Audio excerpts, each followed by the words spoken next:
时间真的过得很快，一转眼2026年呢已经过了一半了。如果你打算在2026年底退休呢，现在就是最后做准备的黄金时期。很多人退休后才发现每年的收入不够用，社安金领少了，一辈子少领了不少钱，还有税呢越缴越高， Medicare 它不够支付长期护理，还有呢就是 Medicare 的保费比预期中还要高，市场一跌呢晚上睡不着觉。其实这些问题大多数都可以在退休前避免。今天就跟大家分享，如果你准备在2026年底退休呢，一定要完成的5件事情。欢迎来到我的频道，我是 Judy， 在美国生活超过了40年，有9张的专业执照。每周六晚上东岸时间呢8点钟，我会固定和大家分享最新的影片。我做这个频道呢，是希望华人在美国少走弯路，享受生活，安心退休。如果你对这一类有关于美国生活、税务、移民、退休的影片有兴趣，欢迎订阅、点赞、收藏和转发。如果你正在做退休的规划呢，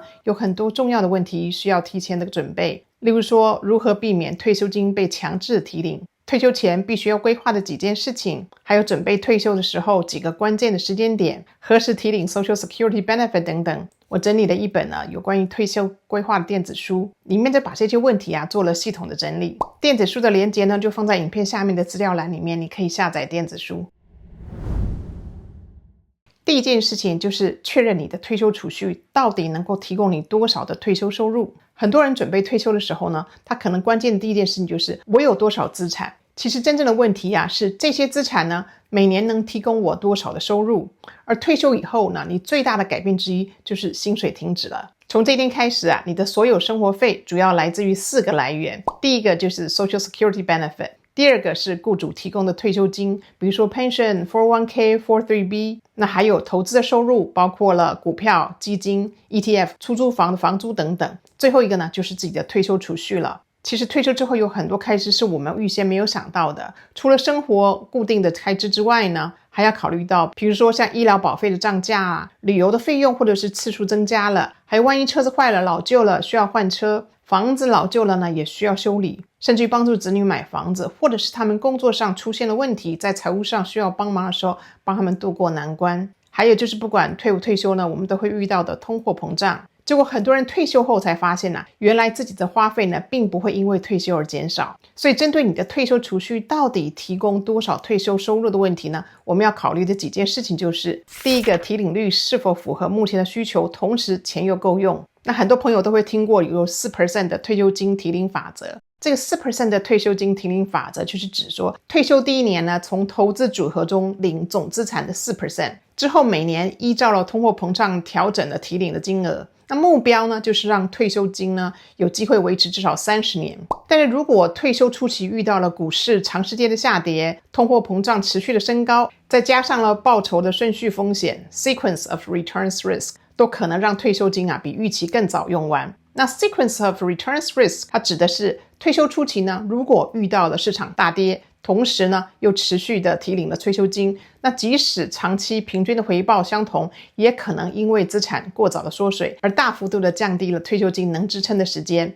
我们现在来看看具体的例子。我们就说有2个退休人士一个是 A 先生，一个是 B 先生。假设2个人都存了100万美金的退休金，每年提领 4%， 平均的报酬率呢就是 11.2%。 但是 A 他很幸运，在退休的早期遇到了牛市，也就是最佳的10年。那即便到晚期的时候他遇到了熊市，有不利的结尾，但是他的总资产最后还有730万。但是 B 先生呢，他一开始就遇到了熊市了，平均报酬率才 1.8%。 即便是最后结尾的时候他是牛市，而且呢是最佳的10年，平均报酬率呢有 15.3%， 但是他的资产最后只剩下85万左右了，而 A 先生却有730万。这意味着投资报酬顺序的风险呢，会大大的影响了退休后的资产。那第二个要考虑的就是是否有稳定的收入来源，哪些收入呢是终身保证，有哪些收入呢会受到市场的影响，哪些收入呢会受到利率的影响，是否应该把资产或者是退休金的一部分呢放在可以保底而且稳定成长，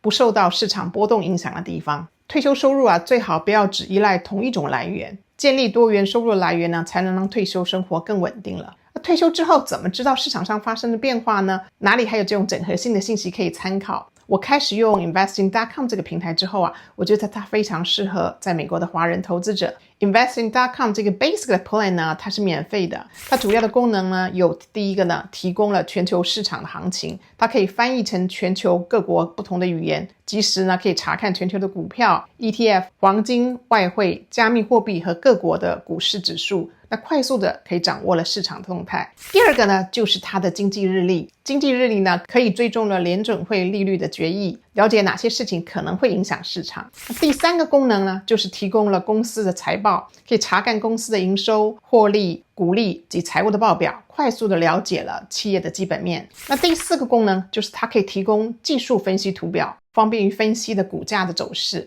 那第五个功能呢，就是可以设置了自选股的清单，也就是 watch list。那投资者呢，可以根据自己的股票清单随时追踪喜欢的公司和投资组合。那他们的付费版呢，就是 Investing Pro， 它有下列几种进阶的功能。第一个呢，它可以估算公司的合理价值，就是它的 fair value， 透过了多种估值的模型分析股票是否被低估或者是高估了，还可以协助投资者呢判断目前股价是否具有投资的价值。那第二个功能呢，就是 Pro Kids AI，可以利用 AI 精选具有成长价值或者是高股利潜力的股票，那提供投资灵感。第三个呢，就是 Warren AI， 这个是平台的 AI 投资分析师，可以直接的提问，比如说这只股票值得买吗？快速的可以获得了分析的结果。第四个功能呢，就是它的股票筛选器了， Stock Screener， 它会依照了本益比、股息率、ROE、EPS 成长等等这些的条件呢，快速的筛选符合需求的股票。第五个呢，就是 Company Health Score， 公司健康评分，那综合分析公司的财务体质、成长性和获利的能力，帮助快速的评估了企业的品质。那它第六个功能呢，是 Pro Research Reports， 就是一种研发报告，提供专业的个股分析报告了，包括公司的概况、财务的分析风险，还有未来的展望。一句话总结呢， Basic 的免费版呢是适合看市场的资讯、财报和数据的分析。Investing Pro 付费版呢是加入了 AI 的分析、合理的价值估值、股票的筛选还有研究报告，更适合想深入研究个股的长期投资人。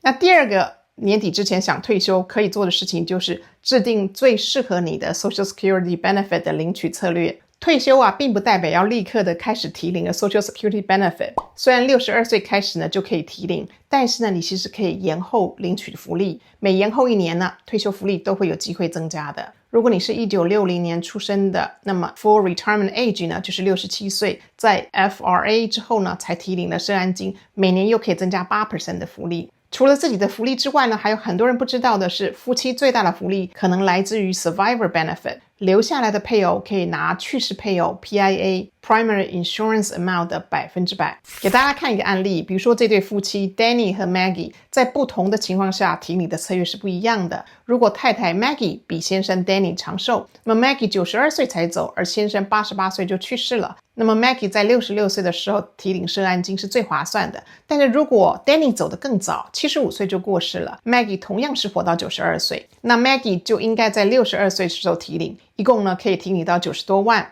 但是如果 Maggie 呢，她比 Danny 早去世，那 Maggie 呢也是62岁之后呢开始提领的话，可以拿到最多。如果没有提前规划，那这些决定呢可能影响未来的20-30年的退休收入，未来也可能少领了10几万甚至于几十万美金。所以退休前呢应该重新分析几岁退休，几岁开始领社安金，还有配偶如何的搭配，谁应该延后，谁应该先领。第三件，退休前把握最后的节税的机会。很多人的收入在退休后反而下降了，那形成了一段非常珍贵的低税率窗口。那这几年呢，通常是考虑做 Roth Conversion 的最佳时机，因为等到了73岁就开始会有 RMD 的问题了。那 RMD 之后呢，它的应税收入增加。第二个 Medicare IRMAA 可能会提高。第三个 Social Security Benefit 被课税的比例增加了。第四个整个税率可能会更高了。所以退休前呢，建议要重新检查是否适合做 Roth Conversion， 每年应该转多少，如何控制在理想的税率之内，还有是否可以利用退休初期几年的低收入期间呢完成了转换。第四件可以做的事呢，就是提前规划了医疗和长期护理的费用。那很多人认为65岁我有 Medicare 了，医疗问题就解决了。事实上呢， Medicare 它主要支付的是医疗服务，并不是长期护理。所以将来如果需要比如说 home care、assisted living、nursing home， 那大部分费用呢都需要自己承担。我有另一个影片是讲有关于 long-term care 的，欢迎大家收看。因此退休之前一定要思考，如果需要长期护理，谁照顾，照顾多久，而费用从哪里来，有哪些方法可以准备呢？例如说自行准备资金，还有长期护理的保险，或者是结合寿险的 hybrid 的 long-term care insurance， 还有结合 long-term care benefit 的年金。越早规划，选择越多，也越容易符合了健康核保的条件。也有可能把之前买的保险呢转换成以长期护理的 hybrid long-term care insurance， 或者是把部分的退休金换成了结合 long-term care benefit 的年金。第5件事情呢，就是为你的退休计划做一个压力的测试。我们在做投资甚至于创业的时候呢，常常都会说我们必须要做一个压力的测试，因为做任何的计划呢，不能只建立在一切顺利的假设上面。最重要的是，如果未来有最坏的情况呢，我们是不是还能够维持下去？所以退休也需要做压力测试的。退休前呢，我建议大家都问自己几个问题。第一个就是，如果退休的第1年股市下跌 30%， 我还需要卖股票支持生活吗？就像我们刚刚谈的 sequence of returns risk。第二个就是，如果通膨连续5年持续高水准，我的退休金是否还能跟得上物价呢？第3个就是，如果其中一位配偶提早过世，那另一半的收入是否已经考虑到 survivor benefit 税率的改变以及家庭固定支出的影响？第4个就是说，如果我活到95岁甚至于100岁，我的退休资产是否足以支撑呢？还是到了80多岁就开始担心钱不够了？第5个问题呢，就是如果未来税率提高， RMD 增加，或者是 Medicare 保费呢，它因为 IRMA 而上升，那是否我有对应的策略？